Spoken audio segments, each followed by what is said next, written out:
इतना बढ़िया प्रोजेक्ट है तो आपका कॉन्फिडेंस हाई होना चाहिए। तो जब भी वो मिले, दुनिया गोल है, कभी ना कभी टकराएगा। यस, तो जब भी वो मिले उससे ऐसे ही मिलो, और यार क्या हाल है, कैसा चल रहा तेरा डब्ल्यूसी, मेरा आरसीएम सब बल्ले बल्ले चल रहा है। फिर मिलते हैं, मेरे पास टाइम नहीं है, बस इतना ही काफी। अगले को इतना सा एहसास करा दो कि भी तेरे मना करने के बावजूद भी मैं नहीं रुका, बेस्ट दैट्स ऑल। हेलो, नहीं तो वो कहेगा अच्छा मैं कह रहा था ना नहीं चलेगा तेरा, बैठेगा ना तू। हेलो, तो भाई इतना एहसास कराओ, फिर इसका रास्ता देख लो किधर से आता है। दोबारा फिर मिलो कभी ना कभी 5-7 दिन के बाद, तो यार क्या हाल है, कैसे हो, कैसा चल रहा है, बड़ा यार मतलब कमजोर सा हो गया, कुछ गलत खाते हो क्या डब्ल्यूसीएम का, और पता है यार वो आरसीएम के प्रोडक्ट क्या मजा आ रहा है, फिर कभी बताऊंगा, अभी टाइम नहीं, इतना ही बहुत है, ज्यादा बताने की जरूरत नहीं है। हेलो, फिर कभी मिलेगा, दुनिया गोल है। हेलो, फिर मिले, फिर कहो ओ यार कैसे हो, पता है ओहो आज तो यार फरीदाबाद में शानदार सेमिनार है, बहुत अच्छे पर्सनैलिटी आ रहे हैं, पर यार वो टिकटें खत्म होगी, तेरी तो किस्मत में नहीं है, फिर देखेंगे। इतना ही बहुत है, छेड़ते रहो बस। और बताऊं 4-5 बार ऐसा कर दिया ना, फिर इनको प्लान दिखाने की जरूरत नहीं, फिर कभी ना कभी ये खुद आपके पास है, मैंने ज्वाइन कर लिया आप ही की टीम में, नीचे हूँ। हेलो, ऐसा होता है, ऐसा होता है, मेरे साथ हो रहा है, ये रियलिटी है सर, ऐसा होता है। तो मैं आपको कह रहा हूँ कि यहाँ नुकसान तो कुछ है ही नहीं, है तो सिर्फ फायदा ही फायदा। तो ऐसा आप इस तरीके से संपर्क में रहो। इस हिंदुस्तान में जितने भी नाम को आप जानते हो, जितने भी कामयाब लोग हैं, चाहे आप मेरा नाम ले लो, सुरेंद्र जी का ले लो, राकेश शर्मा जी का ले लो, जितने भी लिस्ट बनाओगे ना, आप एक बार सबसे पूछना कभी भी, जैसे अभी मेरे से जो भी मिलता है ना, सारे लोग ये पूछते हैं कि सर कोई मंत्र बताओ ना कामयाबी। अगली बार ये पूछना सर मेरे को एक बात बताओ, जैसे ही आपको प्लान दिखाया गया था क्या स्टार्टिंग में ही समझ में आ गया था? मैं कहता हूँ 90% लोगों ने पहले मना किया था, मैंने भी मना किया था। सतीश पंडित जी का नाम आप सब लोग जानते हैं? yes. 2 साल आरसीएम में रहे, पता है आप लोगों को? सिर्फ 2 साल आरसीएम किया, उसके बाद इस दुनिया से चले गए, और इस दुनिया से जाए उनको लगभग 19 साल हो चुके हैं, आज भी अमर है वो, पता है आप लोगों को? yes. यानी कि जिस व्यक्ति ने सिर्फ 2 साल आरसीएम में बिताए और 19 साल उनके जाए हुए हो गए, पूरे हिंदुस्तान में ऐसा कोई प्रोग्राम नहीं होता, मेरे ख्याल में 90% प्रोग्रामों में उनका नाम लिया जाता है। yes. उनकी वाइफ जो कि एक गजेटेड ऑफिसर है, उनको गवर्नमेंट में है, इसलिए उनको थोड़ा सा उनकी अपनी बाउंडेशन रहती है, वो आरसीएम में कोई एक्टिवली पार्टिसिपेट नहीं करती। हाँ, प्रोडक्ट यूजर 100% है और बड़े इवेंट में आ जाती है, पीछे आई थी नेक्स्ट जनरेशन में। हाँ, वो बोली 1.5 करोड़ से ज्यादा रुपया तो मेरे अकाउंट में बिना किया आ गया, सुना होगा ना? ये पावर है सभी सिस्टम की। वो सतीश पंडित जी जिनको आप सब लोग याद करते हैं, आपको पता है कि पहली बार प्लान दिखाया था तो उन्होंने मना किया था, पता है आप लोगों को? सुरेंद्र जी बस ने उनको प्लान दिखाया था, और ये उस समय दिखाया था जिस समय सुरेंद्र जी बस अच्छे लेवल पे पहुंच गए थे, और उन्होंने ये बोला नहीं ये फालतू चीजें हैं, ये मैं नहीं करूंगा, छोड़ो इनको, आप केबल का कनेक्शन दो। हेलो, ये सच है, वो केबल का कनेक्शन लेने आए थे और सुरेंद्र जी उनको आरसीएम का कनेक्शन देना चाहते थे, लेकिन उसके बाद वो चले गए। 1 साल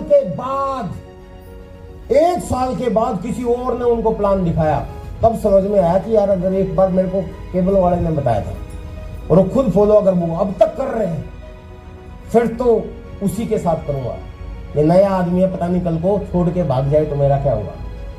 तो इसलिए आपका खड़े रहना जरूरी है। हेलो, इसीलिए आपको ये एहसास कराना है, इसीलिए उन लोगों को जिन्होंने मना किया है, आपको उनको ये एहसास कराना है कि तेरे मना करने की वजह से मैं नहीं रुका। हेलो, तो सतीश पंडित जी खुद ढूंढते हुए आए सुरेंद्र जी को, और खुद आके फिर कहा कि अब मेरी ज्वाइनिंग करा दो, क्योंकि आप इतने साल से यही कर रहे हो, मतलब 1 साल से मैं देख रहा हूँ यही कर रहे हो। हेलो, और उसके बाद अमर हो गए। इस सिस्टम की पावर क्या है सर? ये विजय विरोधिया क्या था, मैंने बताया ना आपको, कराटे और कंप्यूटर, जिंदगी ऐसे ही थी, टाइम नहीं था बिल्कुल भी, लेकिन power of this business.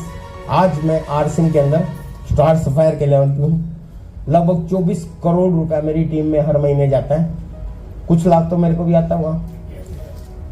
Income बताते हुए मुझे बहुत अच्छा लगता है, मैं पैसे में इनकम नहीं बताता क्योंकि इनकम ऊपर नीचे चलती रहती है, लेकिन मुझे एक तरीके से बताते हुए बहुत मजा आता है कि भारत का जो प्रधानमंत्री है, जो सबसे ज्यादा नाम वाला है, आज सारे लोग जानते हैं, उस प्रधानमंत्री को तनख्वाह अपन देते हैं।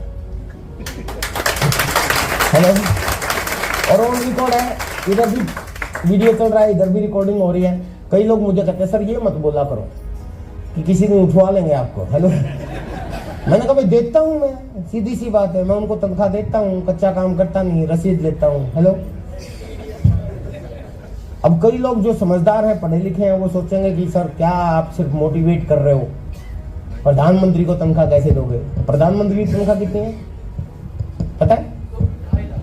हाँ, 1.5 लाख थी जब मैं ये बोलना शुरू किया था, अभी चुपके चुपके उन्होंने बढ़ा ली। हेलो, तो तनख्वाह का क्या मतलब है कि सरकारी जितने भी तंत्र हैं, जितने भी सरकारी कर्मचारी होते हैं, चाहे MP, MLA या चपरासी हो, चाहे टीचर हो, चाहे डॉक्टर हो, चाहे इंजीनियर हो, जो सरकारी लोग हैं, उनकी तनख्वाह कहाँ से आती है? टैक्स से। 150 करोड़ लोग जो डायरेक्ट, 2 तरह के टैक्स होते हैं, एक डायरेक्ट एक इनडायरेक्ट, वो टैक्स देते हैं, उस टैक्स से उनकी तनख्वाह जाती है। कोई भी राजनेता अपने जेब से नहीं देता, ये सुनो। यानी कि जितने भी सरकारी तंत्र है उसकी टैक्स, उसकी आप लोग तनख्वाह देते हो। 150 करोड़ लोग हमारे भारत के वो टैक्स देते हैं। एक आदमी को छोड़, प्रधानमंत्री, उसको मैं देता हूँ। अब इतने लेवल पे मेरे को पहुंचा दिया। अब ये कोई घमंड की बात नहीं, ये सिर्फ आपको मोटिवेट करने के लिए मैं बता रहा हूँ। अब कई लोग सोचेंगे कि सर इनकम टैक्स तो साल में एक बार दिया जाता है, तो आप कैसे देते हो? तो भाई इसी प्रधानमंत्री ने हमारे ऊपर एक टैक्स लगाया था रिसेंटली, जिसकी वजह से मैं डायलॉग बोल पा रहा हूँ, और वो है GST।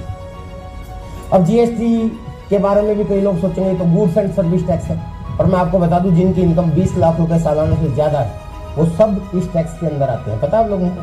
तो मेरी 20 लाख से ऊपर है, अब 20 लाख से ऊपर है तो मेरी मैं भी देता हूँ। तो GST भी मिला के, इनकम टैक्स मिला के, डायरेक्ट इंडायरेक्ट दोनों टैक्स मिला के, कई बार तो सिर्फ GST भी मेरा प्रधानमंत्री की इनकम से ज्यादा हो जाता है। तो that is the power of this. तो हालांकि देखिए, मैं पैसा बता के आपको प्रभावित नहीं करना चाहता, लेकिन अगर वो मेरे ये सिस्टम मेरे को वहां से यहां तक पहुंचा सकता है, तो हर व्यक्ति को पहुंचा सकता है। और अभी जैसा मैंने स्कोप बताया था, 0.002% का जाता है, आधा % भी बिजनेस नहीं हुआ है हिंदुस्तान में। भारत में जितना काम अभी हो सकता है वो आप सोच भी नहीं सकते। आप खुद देखिए, हमारे पास ओरिजिनल प्रोडक्ट हैं, जैसे एग्जांपल के रूप में मान लेते चाय है, जियो इलायची आरसी। मार्केट में मिलावटी और डुप्लीकेट चाय आती है। आप इस फरीदाबाद में एक महीने में कितने की चाय बिक जाती होगी? सोच के देखो थोड़ा सा। करोड़ों रुपए की, सच है ये, करोड़ों रुपए की सिर्फ चाय बिकती है। कहां से? फरीदाबाद से, हर महीने। जबकि वो मैक्सिमम डुप्लीकेट, ओरिजिनल मतलब मिलावटी मिलती है। हमारे पास ओरिजिनल चाय है, जियो इलायची, बहुत बढ़िया, आज तक कोई शिकायत नहीं आई। वो कितने की बिकती होगी इस फरीदाबाद में? कुछ लाख की भी नहीं, कुछ हजारों की पाएगी। सारे पिकअप सेंटर पे जाके एक बार चाय का डाटा ले लेना, पता चल जाएगा। 0.001% का डाटा आएगा सर। तो अभी स्कोप तो बहुत ज्यादा है। ये तो सिर्फ मैंने चाय का उदाहरण दिया है। आप साबुन ले, हर घर में इस्तेमाल होता है, और साबुन में भी इतनी वैरायटी सर। आप जितने लोग यहाँ पे बैठे हैं, सबका टेस्ट अलग है। साबुन 3 तरीके से अच्छा लगता है। आपकी स्किन कैसी है, आपके वहां का पानी कैसा है, और आपका टेस्ट कैसा है। RC में लगभग 10-12 तरह के साबुन है, पता ना आप लोगों को? अगर आपको कोई एक पसंद नहीं आता, दूसरा लो। RC में 9 रुपए के साबुन से लेके और लगभग 65 रुपए के साबुन तक साबुन है। हेलो, लेकिन मार्केट में सैकड़ों रुपए के साबुन भी, पता ना आप लोगों को? एग्जाम्पल के तौर पे, जैसे अगर आप लक्स इस्तेमाल करते हो, मैं एक उदाहरण देता हूँ, बहुत जरूरी है, क्योंकि समझ में आएगा ना तो पावर समझ में आएगी। मैंने एक दोस्त के घर पे गया, मैं एक दिन, उस दिन मैंने वहां लक्स देखा और मैंने उठा लिया। 75 ग्राम का लक्स जैस्मिन सोप था, साबुन। मैंने उसके इंग्रेडिएंट्स, आदत हो गई उसको, क्योंकि क्वालिटी का पता चल गया, पढ़ने लग गया, तो उसमें देखा कि 3rd ग्रेड का साबुन था वो लक्स, और उसका रेट था लगभग मेरे ख्याल में 33 या 35 रुपए। 75 ग्राम 3rd ग्रेड का साबुन लक्स बेच रहा है 35 रुपए का। TFM है उसका 62% आई थिंक, आप देख लेना मार्केट में 62% TFM का टोटल फैटी मटेरियल। 75 ग्राम का साबुन 33 या 35 रुपए का लक्स का। और जैस्मिन सोप हमारे पास भी है, आरसिंह के पास है ना, 100 ग्राम का है, 1st ग्रेड का साबुन है, 76% TFM है। हेलो, और कितने का है? डिस्ट्रीब्यूटर प्राइस बता रहे हैं MRP 34 रुपए का। उनका है 33 का, हमारा है 34 का, लेकिन उनका 75 ग्राम का, हमारा कितना है 100 ग्राम का। और फिर 10 से लेके 20% छूट आपको मिलेगा मात्र 26 रुपए का। हेलो, और क्या लूटोगे भाई? उसके बाद अगर किसी को डिटोल पसंद है तो आरसीएम में डेटमैक्स है। कोई और अच्छा जाना चाहता है, डव और पियर्स जैसे साबुन इस्तेमाल करता है तो आरसीएम में क्रीम बार है जो 70 रुपए के आते हैं। हमारा सेंसेशन क्रीम बार कितने का है? 35 रुपए के आसपास का। कोई और अच्छा लेना चाहता है, अगर हाई क्वालिटी लेना चाहता है, मोरिंगा, आजकल मोरिंगा सोप फैशन में आया हुआ है। बहुत लोग हाई जो बहुत अच्छी फैमिली होती है वो मोरिंगा वगैरह इस्तेमाल करते हैं। नेट पे सर्च करना, अभी आप घर से पे जाके फ्लिपकार्ट, अमेजोन पे सर्च करो, 140 रुपए से रेट शुरू होता है मोरिंगा का। मोरिंगा साबुन 140 से शुरू होता है। और आरसीएम कितने का दे रही है आपको? मात्र 50 रुपए का। उससे भी और हाई जाना चाहते हो आप तो हमारे पास सियोना साबुन है। उससे भी और हाई जाना चाहते हो, जो हाई बहुत बड़े हाई क्वालिटी के, मतलब बड़ी फैमिली होते हैं, वो आजकल फैशन में आ गए, वो बॉडी वॉश यूज करते हैं, साबुन यूज ही नहीं करते। हेलो, तो उससे सुना है कि मतलब वो फैशन है, पता नहीं। मैं भी ले आया एक दिन, मैंने कहा यार ये क्या होता है, तो फिर पता चला मतलब आप अपनी त्वचा को नागिन जैसी बनाना चाहते हो। हेलो क्योंकि मैंने एक दिन यूज किया, मैं कह रहा यार ये क्या स्लीप कर रहे हैं और तो जब तक खुरदरा ना हो तब तक समझ में नहीं आएगा। तो सबका अपना अपना रेट है। तो फिर आप हमारे बॉडी वॉश की तरफ चले जाओ। हेलो, उसमें स्पंज आपको फ्री में मिलता है, उसके ऊपर वो टपके टपका लगा दो, काम बेस्ट हो गया। यस, यानी हर तरह की वैरायटी आपके पास है। यस, तो इसी तरह वॉशिंग पाउडर में तो आपको जो चाहिए वो मिलेगा यार। और सबसे बढ़िया चीज मैं क्यों बोलता हूं, ओरिजिनल है, मिडिलमैन को साफ कर देता है। और दूसरा, आरसीएम के हर प्लांट के ऊपर लिखा होता है मैं मालिक हूं, पढ़ा होगा। आपको पूरा अधिकार है कि ये प्रोडक्ट बनता कैसे है और इसके अंदर इंग्रेडिएंट्स क्या है, आपको दिखाया जाता है। आज तक कभी देखा आपने? आरसीएम के कितने प्रोडक्ट बनते हुए देख चुके? कितने लोग प्रोडक्ट बनते हुए देख? सैकड़ों लोग तो यहीं बैठे हैं, जो नीचे भी बैठे हैं, जो पहले ऑलरेडी देख चुके। ओपन फॉर ऑल है। आप हमारे बिस्किट, भुजिया, नमकीन, कुछ भी कैसे बनते हैं, मटेरियल कैसा है, सब आपको ओपनली दिखाया जाता है। सबसे वर्ल्ड हिंदुस्तान में मैं गारंटी देता हूं, चाहे आप 200 रुपए वाला बिस्कुट खा लो, उससे बढ़िया हमारा है, बढ़िया है। ओरिजिनल मैदे का नहीं बनता, मैदे का, सड़े हुए मैदे का नहीं बनता। मैं पार्ले जी, हमारे बहादुरगढ़ में पार्ले जी है। एक दिन मैं गाड़ी लेके घुस गया उसमें, मैंने कहा मुझे दिखाओ, ये बोले अलाउ नहीं है। फिर पता चला कि स्पेशल अगर ऑर्डर ले लेते हैं हम लोग तो बच्चों की विजिट होती है, वो प्रोडक्ट को बनते हुए दिखाते हैं, मटेरियल नहीं दिखाते। आरसीएम में जाके आप मटेरियल भी देख सकते हो, वो सड़े हुए मैदे में बनता है, हमारा आटे का बना हुआ और दुनिया के सबसे अच्छे खाने के तेल हेल्थ गार्ड में बना हुआ बिस्किट होता है, हमारा वो प्रोडक्ट है। बिस्किट में भी हमारे पास वो बटर वाला फाइबर बिस्किट भी है, कोकोनट बिस्किट भी है, चॉकलेट बिस्किट भी है, जीरा बिस्किट भी है। ये सुनो, इसी तरह से हमारी भुजिया और नमकीन सर हेल्दी, हेल्थ गार्ड में बनी हुई है। नूडल्स, इतने अनहेल्दी नूडल्स हैं मार्केट में। मैगी जानते हो ना, बैन हो गई थी पीछे, क्यों बैन हुई सब लोग जानते हैं, वापस क्यों आई ये भी शायद सब लोग जानते हैं, क्योंकि वो इतनी बड़ी कंपनी है बेचारी, रिश्वत तो दे ही नहीं सकती। और भारत के नेता इतने बढ़िया हैं कि वो रिश्वत लेते ही नहीं। हेलो, समझ गए आप सब लोग। तो वो मार्केट में दोबारा आ गई, 25 रुपए किलो वाले सड़े हुए मैदे में बनती है। और हमारी नूडल्स हिंदुस्तान में एकमात्र नूडल्स है जिस नूडल्स के अंदर 2 कटोरी दाल जितना तो प्रोटीन है, किसी में नहीं मिलेगा आपको, सिर्फ हमारे पास। यानी कि हमारा नूडल्स का एक पैकेट अगर आपका बच्चा खाता है तो यूं समझ लो 2 कटोरी दाल खा ली, 9 ग्राम प्रोटीन एक पैकेट में मिलता है, किसी भी में नहीं मिलेगा। आटे में बनी हुई, हेल्थ कार्ड में बनी हुई, इतने बढ़िया प्रोडक्ट्स है। इसीलिए कहता हूं जो करते हैं अपने बीवी बच्चों से प्यार, उन्हीं का प्यार सिंसियर का। चलिए, अब पावर, मैंने आपको बताया था कि मेरा इनकम लोगों को प्रभावित करती है। Money is the best motivating factor, इसलिए मैंने आपको पैसा बताया। जबकि मेरे को हेल्थ समझ में आती है, इसलिए मैं बार बार हेल्थ पे आ जाता हूं। दूसरी चीज सर, ये तो था मनी फ्रीडम, पैसा बहुत अच्छा आता है। टाइम फ्रीडम, आज मेरा समय किसी बॉस के हुक्म का गुलाम नहीं है। विजय विरोधी अपनी मर्जी का मालिक है। हेलो, मेरी मर्जी थी, ये पावर है इस सिस्टम की। तो आपके बीच फरीदाबाद में आ गया, नहीं आता क्या कर लेते बताओ। हेलो, भाई मैं नहीं आता तो प्रोग्राम होता ना, आप कबीरा जी को सुन लेते, आप और किसी को सुन लेते, ये सुनो प्रोग्राम फिर भी होना था। पर मैं अपनी मर्जी का मालिक हूं। वरना इस हिंदुस्तान में हर बॉस का एक बॉस होता है, हमारा कोई बॉस नहीं है। टीसीजी भी मेरा कुछ नहीं कर सकता। अब टीसीजी कौन है? इस कंपनी के मालिक हैं। ऑन रिकॉर्डिंग बात कर रहा हूं मैं, इतने लोग हैं और बहुत से लोग टीसीजी के सामने जाके ये रिकॉर्डिंग दिखा चुके हैं कि देखो सर विजय लोधिया जी आपके बारे में ये बोलते हैं। बोल लो मेरा पुण्य पड़े, मतलब हरियाणा में बात है, चलो कुछ नहीं कर सकते। मैंने एक बार उनके सामने बोल दिया ये बात, पटना प्रोग्राम था, मैं बोला ये विजय लोधिया अपनी मर्जी का मालिक है, ये चीज ये बिजनेस देता है। मेरी मर्जी है मैं बिहार आ जाता हूँ, मेरी मर्जी तो मैं कलकत्ता चला जाता हूँ, मेरी मर्जी तो मैं आंध्रा चला जाता हूँ, मेरी मर्जी तो केरला चला जाता हूँ, और मेरी मर्जी तो घर में पड़ा रहता हूँ। मेरी मर्जी, that is the power of business.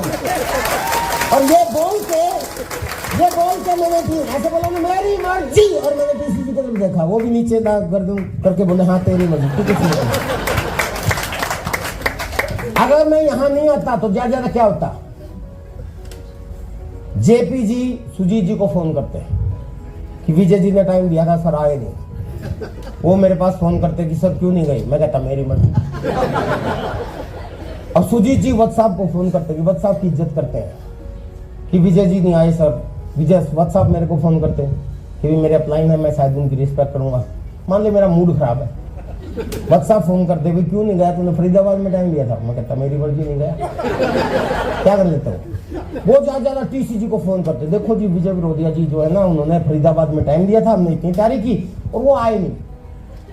तो वो मेरे पास फोन करते, अरे विजय जी हाँ जी, तो ऐसे ही बोलते हैं धीरे धीरे, आपने फरीदाबाद में टाइम दिया था, मैंने कहा हाँ जी, तो गए क्यों नहीं, कहता मेरी मर्जी। अच्छा तेरी मर्जी, वो भी ऐसे कुछ नहीं कर सकते। आपको डीसीजी को मना कर सकता है डेट देके, मैंने किया। इनॉग्रेशन फंक्शन हुआ था जानते हैं आप सब लोग, 4 फेज में हुआ था अभी पिछली फरवरी में। टीसीजी ने खुद मुझे फोन किया, वो बोले विजय जी आपकी 7वीं एनिवर्सरी में कराटे का डेमोस्ट्रेशन हुआ था, आपने कुछ तोड़ा फोड़ी की थी। मुझे बहुत प्रभावित हुए थे मुझसे वो यूं बोले मैं चाहता हूँ इस इनॉग्रेशन फंक्शन में आप डेमोस्ट्रेशन करें। मैं बोला सर इसमें तो वो सिलेक्शन टीम लगी हुई है, अगर मेरा सिलेक्शन होगा तो मैं कर दूंगा। ये बोला मैं वीडियो पावर लगा दूंगा, चिंता मत करो। क्योंकि मैं आपका रिकमेंड करता हूँ आप टाइम दो, रहोगे 4 फंक्शन में। मैंने कहा ठीक सर डन, मैं 4 फंक्शन में प्रोग्राम करूंगा। पहले फंक्शन में मैं गया, मैंने पत्थर पुत्थर तोड़े देखे होंगे आपने। दूसरे तीसरे चौथे फंक्शन में मैं नहीं जा पाया, पता क्यों? मेरे अचानक दोस्तों का फोन आ गया, वो यूं बोले यार एक इंटरनेशनल कराटे का इवेंट है और हम लोग रशिया जा रहे हैं, आर्मेनिया जा रहे हैं और साथ में हम घूमने के लिए दुबई भी जा रहे हैं। मेरे मन में फूटा, जो मेरा घूमने फिरने का शौकीन आदमी हूँ, अभी भी मैं अगले महीने फिर मेरी वाइफ के साथ बाली जा रहे हैं हम लोग। तो मैंने कहा यार जाना है लेकिन टीसीजी ने टाइम मांगा हुआ है, लेकिन मेरा मन करा, मर्जी के मालिक है भाई, मैं टिकट बनाई और मैं उठ गया। टीसीजी का फोन आया, उस समय मैं मस्कट में था। फोन आया बस, टीसीजी बोले अरे विजय जी कहाँ हो, आज दिखाई नहीं दे रहे आप, कल आपका डेमोस्ट्रेशन है। मैंने कहा सर सॉरी, मैं मेरे ख्याल में उस समय सुबह वाले सेशन में उन्होंने भी पूछा था, तब सेशन में मैंने बोला था सर सॉरी मैं तो है ना आउट ऑफ इंडिया चला गया मैं। ठीक है भाई तेरी मर्जी। अदरवाइज सर चाहे प्राइवेट जॉब हो चाहे सरकारी जॉब हो, आदमी अपने बॉस की से ऊपर से होके नहीं जा सकता, ये सुनो। तो ये टाइम फ्रीडम ये सिस्टम देता है, ये सुनो। और सिक्योरिटी के बारे में आप सब लोग जानते हैं सर, इस दुनिया में सर बड़े बड़े करोड़पति को रोडपति बनते हुए देखा, बड़े बड़े ऑफिसर की बीवी को चपरासीगिरी करते हुए देखा जाने के बाद। सीधी सी बात यह है कि सर हर व्यक्ति को इस दुनिया से जाना है, ये सुनो। आप अगर डॉक्टर हैं तो जरूरी नहीं है कि आपका बेटा डॉक्टर बने, हेलो, उसको भी 0 से पढ़ाई करनी पड़ेगी तब जाके बनेगा। आप अपनी गद्दी उसको नहीं दे सकते, आप क्लिनिक पे बैठते हो, आप अपनी जगह उसको नहीं बिठा सकते, ये सुन लो। आप इंजीनियर हो, वहां पे आपका बेटा नहीं लेगा, आप पुलिस में हो, आपका बेटा पुलिस वाला नहीं बन सकता, ये सुन लो। जरूरी नहीं कि वो हो, उसको भी 0 से शुरू करना पड़ेगा। ये चीज मुझे समझ में आई थी, उसके बाद मैं आज के प्रोग्राम का स्थगन करूंगा। मुझे याद है कि एक बार एक प्रोग्राम में एक बहुत बड़े गजटेड ऑफिसर जींद में आए, नाम आप सब लोग जानते हैं, ओपी शर्मा, सुना आपने?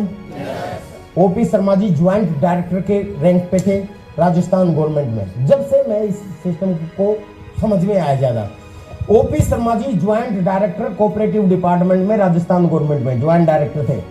उस जमाने में सन 2000 में इनको अपनी कार मिली हुई थी, चपरा से मिले हुए थे, बहुत बढ़िया ऑफिसर। इन्होंने आरसिंग शुरू कर दिया। इनके परिवार वाले, दोस्त, रिश्तेदार सब कर रहे, इतना बड़ा ऑफिसर हो गया, क्यों आरसिंग कर रहा है? मुझे जैसे आपको यहाँ मेरे सामने बिठाया गया, बुलाया कि विजय विरोधिया जी आ रहे हैं, ये है वो है, आप मुझे सुनने के लिए आए। मेरे सामने भी ऐसे प्रमोट किया गया, ओपी शर्मा जी आ रहे हैं, गस्टेड ऑफिसर है, इसने क्यों आरसिंग किया? तो मेरे को भी प्रोग्राम से पहले जैसे बाहर कुछ लोग मिले, ऐसे मैं भी मिला उनसे बाहर। तो मैंने उनसे पूछा कि सर इतने बड़े ऑफिसर हो गए, आपको क्या जरूरत थी आरसिंग? तो उन्होंने कहा कि प्रोग्राम में बताऊंगा। वहां नहीं बताया, स्टेज पे आके बताऊंगा। और उन्होंने जो बताया वो मैं आपको बताना चाहता हूं, बता दूं? लास्ट है। उन्होंने कहा कि देखिए, सब लोग पूछते हैं कि इतना बड़ा ऑफिसर होके मैं क्यों आरसिंग करता हूं। उन्होंने कहा कि मैंने अपनी जिंदगी जीरो से शुरू की। पहली क्लास में एडमिशन लिया, पढ़ा लिखा, 8वीं की, 10वीं की, 12वीं की, +2 की, ग्रेजुएशन कर ली और मैंने एक डिग्री हासिल कर ली। उसके बाद कंपटीशन फाइट किया और now I am a gazetted officer, joint director बन गया मैं कोऑपरेटिव डिपार्टमेंट में। अब मैं ऑफिसर हूं। इस दुनिया से हर व्यक्ति को जाना है। मैं यहां तक सफर किया बचपन से, मेहनत करके खूब। बचपन में उन्होंने बस स्टैंड पे शरबत भी बेचा है, गरीब परिवार से थे ये भी। यूं बोले मैंने इतनी मेहनत करके मैं आज ऑफिसर बन गया। मेरा एक छोटा लड़का है, अगर वो कुछ ना करे, ये मेहनत उसके काम आएगी क्या? क्या मेरे जाने के बाद ये ऑफिसर की गद्दी उसको मिल जाएगी? सब बोलते हैं ना। वो बोले चलो छोड़ो, मेहनत ना करे तो छोड़ो। मान लेते हैं मेरा लड़का भी जीरो से ही शुरू करता है, वो भी 8वीं करता है, 10वीं करता है, ग्रेजुएशन करता है, धीरे धीरे पढ़ता है और उसके बाद डिग्री मेरे से भी बड़ी ले लेता है। हेलो, इनकी तो यहां तक रह गई थी, मेरे से भी बड़ी डिग्री ले लेता है। इंटेलिजेंट भी मेरे से ज्यादा हो जाता है, स्मार्ट भी मेरे से ज्यादा हो जाता है, बोलना भी मुझसे अच्छा आता है। अगर मैं इस दुनिया से चला गया, क्या फिर ये ऑफिसर की गद्दी उसको मिल जाएगी? फिर भी नो बोला सबने। फिर यूं बोला अच्छा चलो छोड़ो, मैं ऑफिसर हूं, मेरे बाहर एक चपरासी बैठता है जो किसी को अपॉइंटमेंट के बगैर मिलने नहीं देता मुझसे। मैं अगर इस दुनिया से चला गया, क्या मेरे बेटे को चपरासी की गद्दी मिल जाएगी? इतनी गारंटी दे सकता कोई? नो। उन्होंने कहा कि आज मैंने आरसिंग ज्वाइन किया और मैं आरसिंग कर रहा हूं जीरो से। धीरे धीरे मैं ओपनर स्टार्टर बनूंगा, ओपनर बनूंगा, स्टार्टर बनूंगा, ईगल बनूंगा, रनर बनूंगा, विनर बनूंगा, स्टार बनूंगा, रॉयल्टी बनूंगा, टेक्निकल बनूंगा, कहीं भी बनूंगा। इस दुनिया से हर व्यक्ति को जाना है। ये सुनो, कभी भी मैं इस दुनिया से किसी भी लेवल पे होऊंगा, तब अगर मैं चला गया तो मेरे ऑफिस वाले लोग मेरे लड़के को नहीं बुलाएंगे कि आजा बेटा, तेरे पापा जी बहुत बड़े ऑफिसर थे, तू कम से कम चपरासी की गद्दी ले ले। नहीं, लेकिन मैं आज आरसिम में जीरो से शुरू करके यहां पे पहुंचा हूं। अगर मैं चला गया तो आरसिम वाले जरूर बुलाएंगे कि आजा बेटा, तेरे पापा जी आरसिम में इस लेवल पे थे, आज से तुम्हें जीरो से शुरू करने की जरूरत नहीं, तू यहां से शुरू कर। हेलो, और ये सबसे बड़ी चीज है इस सिस्टम पे। ओपी शर्मा जी इस दुनिया में नहीं रहे, पता है ना आप लोगों को? वो चले गए सर, और ऐसा ही हुआ जो वो बोलते थे। इनके ऑफिस वालों ने इनको नहीं बुलाया, लेकिन टीसी छाबड़ा जी ने बुलाया कि आजा, तेरे पापा जी इस लेवल पे पहुंचे थे, आज से तुम यहां से शुरू करेगा। और मजे की बात आपको बता दूं, राज की बात, मैं ओपी शर्मा जी के साथ बहुत ग्राउंड लेवल पे काम किया है, बहुत क्लोजली जानता हूं। जिस समय ओपी शर्मा जी गए, ओपी शर्मा जी के लड़के को आरसिंग का प्लान दिखाना भी नहीं आता था, क्योंकि वो विदेश में पढ़ा है आरसिंग की ताकत की वजह से, रहा ही नहीं कभी। और जैसे ही उसके जाने के बाद ओपी शर्मा के लड़के रवि शर्मा के नाम ये बिजनेस हुआ, पहली इनकम 25 लाख प्लस। जिस बंदे को आरसिंग का प्लान दिखाना नहीं आता, उसकी income 25 lakh. Hello, anniversary programme हुआ था, हमने उनको स्टेज पे नहीं बुलाया था, ये सच है। बड़ा अजीब लगेगा आप लोगों को, लेकिन ऐसा हुआ था। बड़ा दुख हुआ था उनको भी, क्योंकि हमें पता था कि यार इसको प्लान दिखाना भी नहीं आता, क्या बोलेगा। ये क्या नाम है, ये कहाँ हुई थी अपनी? इंदिरा गांधी में नहीं, क्या गराज भी नहीं, ये कौन सा है? लोधी गार्डन में कौन सा स्टेडियम है? नहीं यार, हाँ जवाहरलाल नेहरू स्टेडियम, जवाहरलाल नेहरू स्टेडियम में आरसीएम पार्ट 2 की पहली एनिवर्सरी हुई थी। आप में से अगर कुछ लोग गए हो तो इस एनिवर्सरी प्रोग्राम में मैं था, रवि जी भी आए थे। रवि जी को बुलाया नहीं गया क्योंकि नए नए थे, पता नहीं था मैंने क्या बोल रहे हैं, लेकिन आज तो ठीक है। Hello, 25 lakh plus income. और ये एक एग्जांपल नहीं है। आप क्या नाम है इनका, अशोक जी आपकी डाउनलाइन में है, आपकी टीम में एक बार आना। ये एक व्यक्ति है, पटना से आए, ये तो बहुत बड़ा एग्जांपल है। इनकी टीम में एक व्यक्ति है अशोक जी, ऑटो चलाते थे।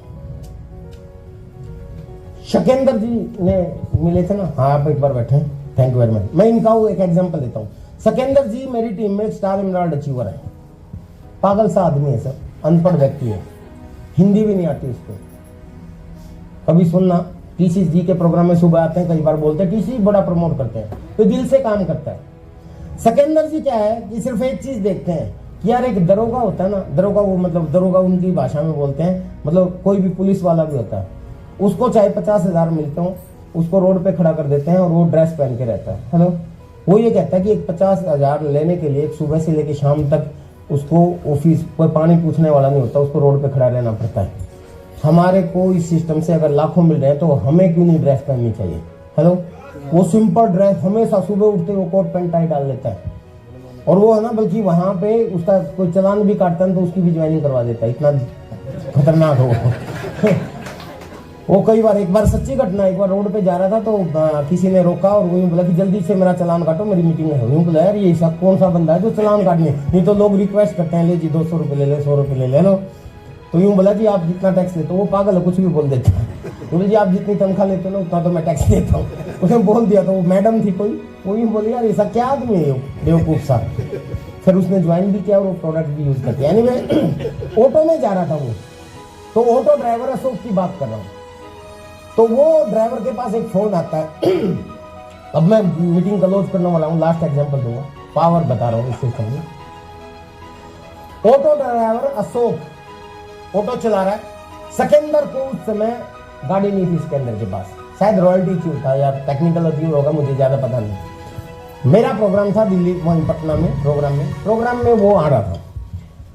ऑटो में चलते चलते ऑटो वाले की वाइफ का फोन आ गया और ऑटो वाले ने बात की, कहा हाँ ले लूंगा मैं दवाई, यार क्यों चिंता कर रही है, और फोन काट दिया। वो समझ गया कि कोई बीमार है। अब हम तो हेल्थ पे काम करते हैं, तो उसने तुरंत उसको कहा कि भाई क्या प्रॉब्लम है बताओ, मैं आपका हेल्प कर सकता हूँ, हम हेल्थ पे काम करते हैं। वो बोला जी मेरे को हार्ट अटैक हो चुका है, डॉक्टर ने वार्निंग दी है कि एक बार और अगर हो गया तो तुम इस दुनिया से चले जाओगे, इसलिए टाइम पे दवाई लिया करो। मेरी मैडम जो है ना बड़ी चिंतित रहती, इसलिए फोन करके बताती रहती। ऐसा कुछ हुआ। तो थोड़ी देर तो सिकंदर चुप रहा। अब मैंने बताया कि वो पागल सा आदमी कुछ भी बोल देता है। तो अचानक वो बोला, ये बोला अच्छा ड्राइवर साहब एक बात बताओ, भगवान ना करे अगर तुम चले जाओ, क्या तुम्हारी पत्नी ऑटो चला लेगी? अरे वो प्लान दिखाने का भी तरीका कैसा लिया उसने। तो यूं बोला सर यही तो दिक्कत है। तो यूं बोला कि आज मैं जिस प्रोग्राम में जा रहा हूं ना, 2 घंटे के लिए वहां बैठ जाओ, तुम्हारे जाने के बाद भी तुम्हारा ऑटो कैसे चलेगा ये पता चल जाएगा। और उसने इतने कॉन्फिडेंस से बात की कि ऑटो वाला वो ऑटो खड़ा करके उस मीटिंग में बैठ गया, और बाद में उस बंदे ने ज्वाइन भी कर लिया। 1 साल के आसपास लगभग काम भी किया उसने, और 1 साल के बाद अचानक उसको अटैक आया और वो इस दुनिया से चला गया। उस समय वो स्टार पिन अचीवर था। स्टार पिन की इनकम लगभग 15,000 के आसपास। जिस महीने वो एक्सपायर हुआ उससे अगले महीने वो रॉयल्टी चोर बन गया था।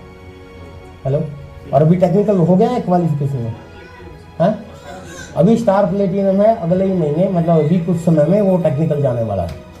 इस दुनिया में नहीं है। मतलब ये तो मैं स्टार डायमंड की बात कर रहा था, 25 लाख प्लस एक स्टार अचीवर, और ऐसे ऐसे हिंदुस्तान में हर रोज दुनिया जाती है, ये सुनो। और ऐसे बहुत से लोग हैं सर जो इस दुनिया में नहीं है, फिर भी आज उनको लाखों रुपए महीना की इनकम आती है। आरसिम साल में एक बार नेक्स्ट जनरेशन प्रोग्राम करता है, पता ना आप लोगों को? अभी है मई में, अप्रैल में, जून 7 जून को, क्योंकि इलेक्शन आ गई इसकी वजह से चेंज हो गया, अदरवाइज मई में लोग करते हैं। पिछली बार 5 मई को हुआ था, इस बार 7 जुलाई को होगा। जुलाई में, हाँ, क्योंकि जून तक तो इलेक्शन ही चलेंगे।